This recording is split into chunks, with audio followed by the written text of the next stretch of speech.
classic weapons can I battle with?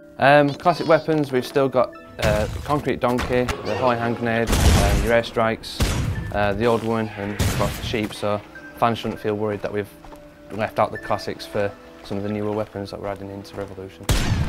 I heard there's going to be some new weapons available in the panel. Can you tell me more about these? Yes, we've got new water-based weapons. So we've got the water bomb, the water pistol and the water strike. So these can be used to good advantage. For example, you can now drown your enemy worms in dynamic water. So if you're there in a crater, you can chuck a water bomb in there and they'll gradually lose health over time.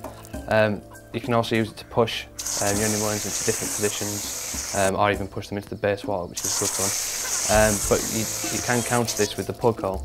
So if you find yourself in the dynamic water, you can place a plug hole, it'll drain the water away and then you're free to go on your way. We've also got the physics objects. So because of this, we've added the utilities of the UFO and telekinesis, which will allow you to pick up the physics objects, move them around the landscape and put them into a more advantageous position for yourself. Because these will emit things like water, fire and poison, which again, if you explode them, it can help you kill off your enemies. We've also got the stick up, which allows you to steal weapons from your opponents, and the wrench, which will allow you to repair your sentry guns or your physics objects should they get damaged. What's your favourite weapon? I've got a couple. I've got the concrete donkey, which is an old school weapon that causes a lot of carnage, which is great fun to use. And we've added a new weapon, which is Boggy Bee, which is like having a secret fifth worm in your team. So if you select him, he'll drop down from an helicopter and throw a grenade at your opponent, which causes a lot of damage as well, which is great fun to use. Do you have any gameplay tips?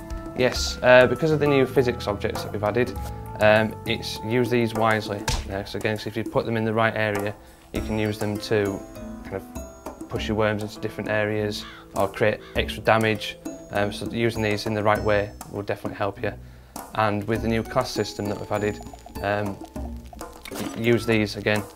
Think about how your shot's going to play out, because if you swap your worms around like two other classes, like Heavy and Scout, you can find this will benefit you, and you might end up winning the match from this simple swap of the classes, which is a useful effect to use.